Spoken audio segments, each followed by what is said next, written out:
Hi, welcome to Wealth Creation Academy. In today's tutorial, in today's video, we're going to talk about security token and security offering. Okay, so we're going to compare a little bit about ICOs, what are the differences, and IPO. Okay, but before I begin, I would like to put this disclaimer there. So this video is not meant for investment advice. It's only meant for educational purposes, and it is not a financial advice or legal advice. Okay, so just make sure you consult a lawyer or a financial advisor within your jurisdiction if needed. Okay, right. So let's start with the initial coin offering. What are those? Okay, initial coin offering basically is a way the company was selling tokens to raise funds for their project. Okay, now the token they are selling just plays a role in the project itself, so it's used as kind of a utility within their project, whether they are building a platform or something like that. That token, it was meant or is meant to be used within their system or their product they are offering. Okay, this kind of initial coin offering tend to be at a limited time frame, so they raise fund usually within a certain period of time, either like a couple of days, 1 day, or 1 week. Of it depends of when they meet their cap that they wanted to raise. Okay. Now there are two types of tokens currently. So you have what you call a utility tokens, and you have also what we call security tokens. Now let's have a look first. What are the utility tokens? Let's just give you an example. What kind of utility token you could have? You could have, for example, Starbucks. You buy the voucher at the Starbucks, or what you call the coupons at the Starbucks, and then you're pre-buying the future. So if Starbucks in future can give you like a free coffee worth of that, or you can spend it at the Starbucks worth of that. So it's not an investment you're buying. You are giving them money so that in the future maybe they can give you some kind of advantage, or you can use their facility or their services that they have. Okay, that is a utility token. Okay, now let's have a look into a security token.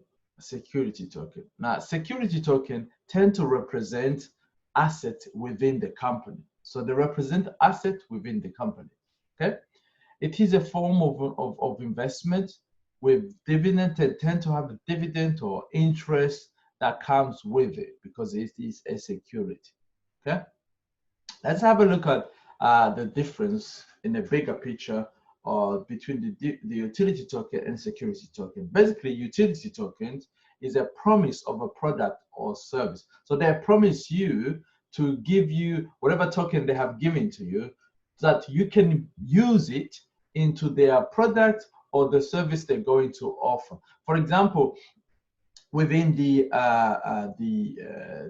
decentralized exchange that's going to be open soon in our company, so the UNTB will be used in the blockchain. So that one is going to be a utility token, so which is going to be used in our blockchain, in our exchange as a service to trade, to exchange the assets and pay less fees. Okay, that is the utility token. All right, when it's a security token, it's a promise of a profit. For example, the crew is a promise of profit because you'll be receiving a dividend or profit bonus as part of you holding that token crew. Do you understand? Okay, so utility and the security token. All right, let's have a look at the ICO, which started back in 2017. That was a big boom. they are unregulated up to date. They're still unregulated. So you know, people back in 2017, they invested. The company were coming basically with a white paper. You know, this is what we're going to do. This is what we're going to do. Really, some exciting ideas, and people were throwing money at them, but it was unregulated. And unfortunately, many of these companies, 99% of these companies, they were scams. So do what just to grab money. So there is no downside for the founders. So because the founder, they give you a promise, and they are not losing anything, and they get the money, and they can develop their companies. But unfortunately, their company is not correlated to the token growth. Okay, you could have an ICO company which raised the money, their company is booming, they are invested in, their company is growing. However, their token is not growing, it has dumped, it has gone to zero, nearly zero. Okay, so to the founders, there was no issues, but for the investors, there were a big problem on their token. All right. Yeah, so in many cases it was like a pipe dream, you know. Now let's have a look. Let's have a look in what in 2017, because of all these scams, the regulators started to step in, because they started to see a lot of complaint, and many people lost money because they were expecting some kind of return. But these ICOs, if you read the small print on a white paper, or the document they're providing you when you invested, it was basically you were giving them a donation, and they were going to return you the token, which you could be using their product and future services. But many of those companies never built anything actually. Okay.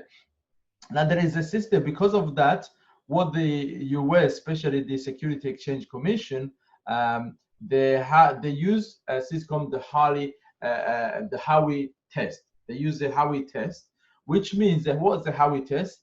It is a transaction. A transaction is considered a security sale if a person invests his money in a common enterprise and is led to expect profits solely because from the efforts of the promoter and or a third party. Okay, let me just break it down what this statement actually mean in a simple English, right? So the question normally they ask is that, was there an investment of money? Now, in the case of ICO, yes, definitely there was an investment of money. Okay, this is a Howey test, which define what is a security or what is not, right? Was this investment done in a common enterprise? Now, what does this mean? Was this investment done and organized by some entity, some kind of entity?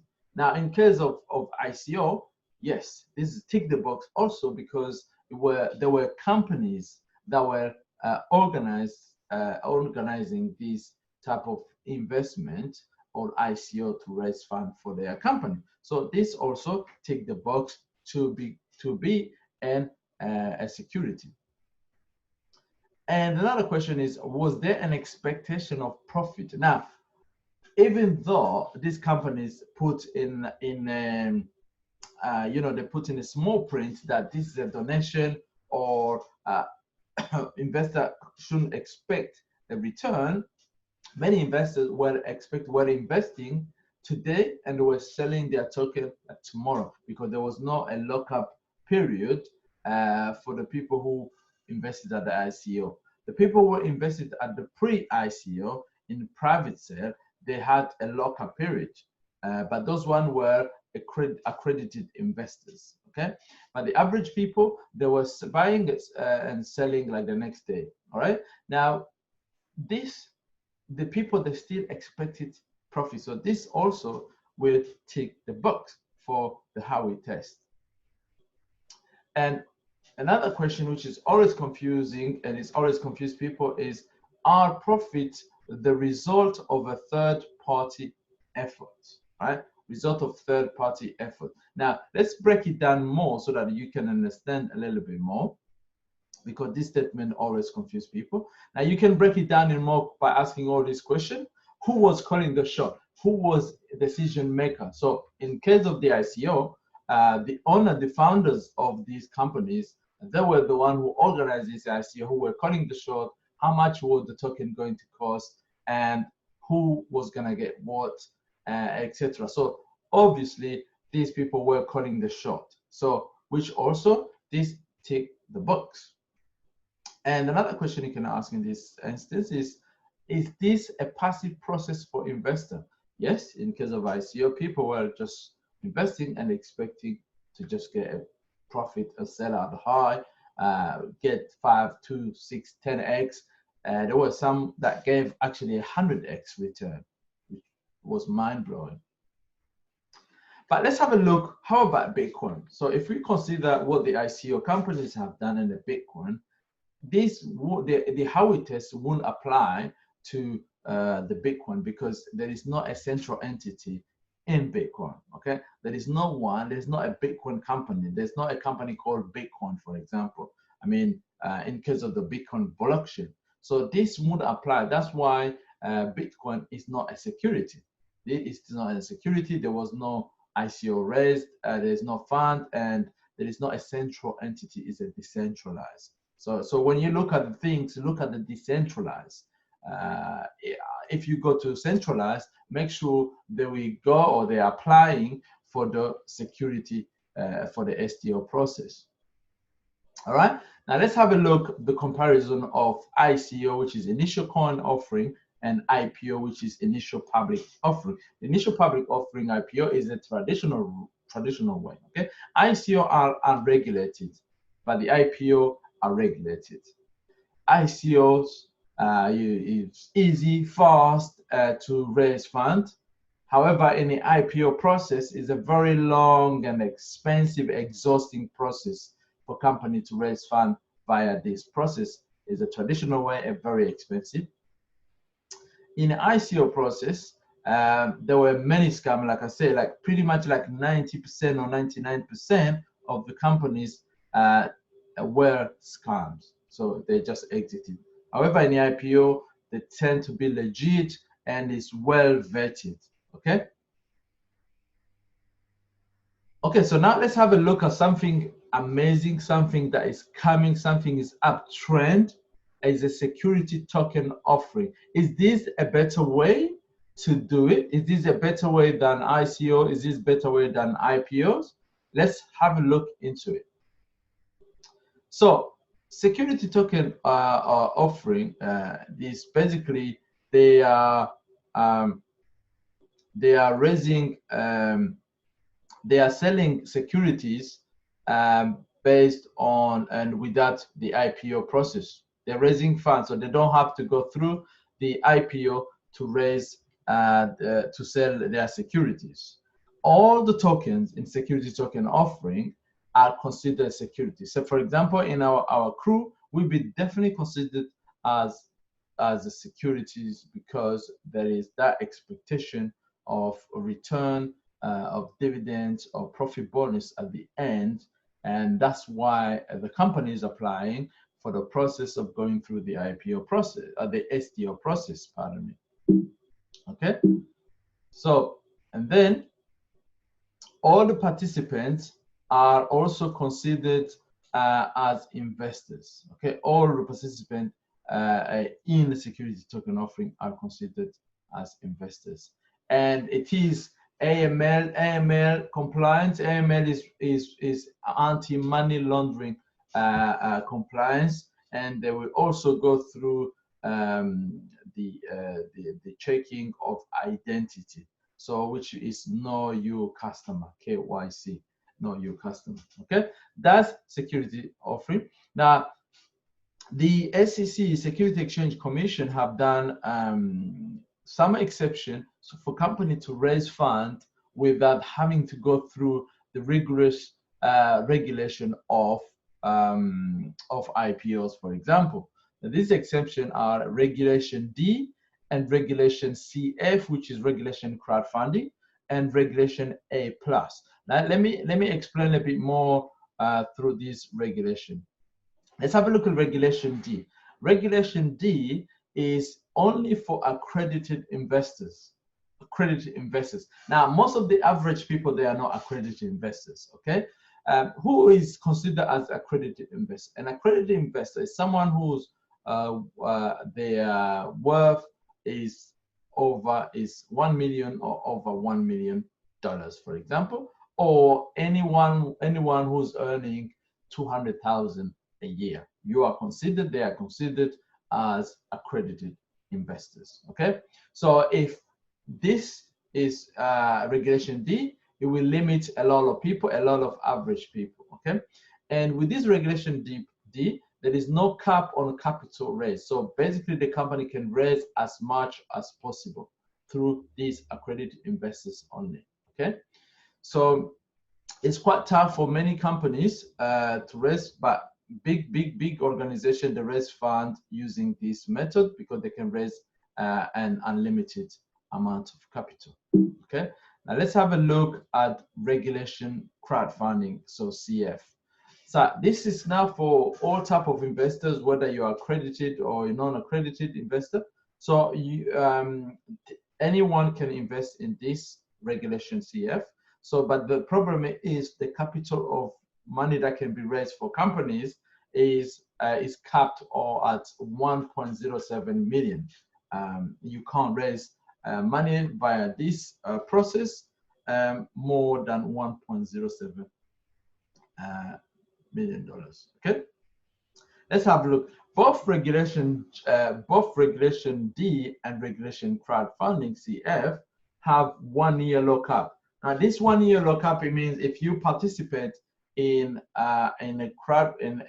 regulation D process or crowdfunding process, that means your token will be locked up for a year without selling. Okay, you can't sell within you have to wait for a year in order to sell your token once you participate in this regulation process.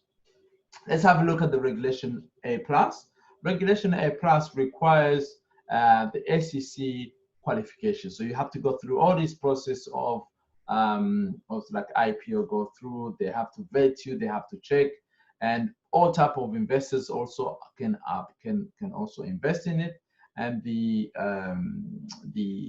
cap, that the money that can be raised because of all type of investors are investing in it, is $50 million. Okay, and the good thing of it though, that is for the investors, there is no lockup period, which means if you buy today and it jump up tomorrow, you can sell it to gain profits.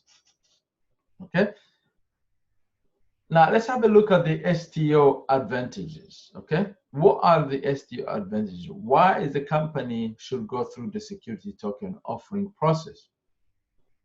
First of all, the regulation reduce scam. So because of the regulation, there is a lot of reduced scam. So only company which are legit can actually go through this process.